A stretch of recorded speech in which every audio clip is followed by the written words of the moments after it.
ताज्या बातम्यांसाठी महान करेला सबस्क्राइब करा आणि बेल आयकॉनला क्लिक करा। सांगली 100 फुटी रोडवर भाजी विक्रेत्याचा खून।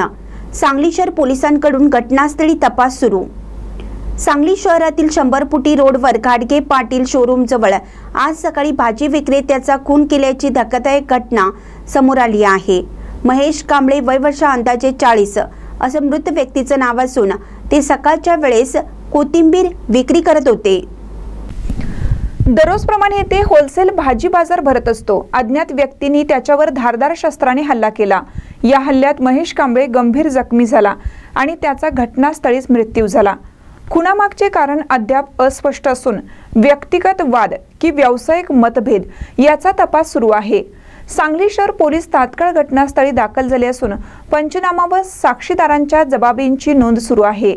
या घटनेमुळे परिसरात भीतीचे वातावरण निर्माण झाले आहे। पोलीस अधिक तपास करत असून लवकरच आरोपीचा छडा लावण्याचे प्रयत्न सुरू आहेत। महानकर न्यूजसाठी आदी माने, मिरज।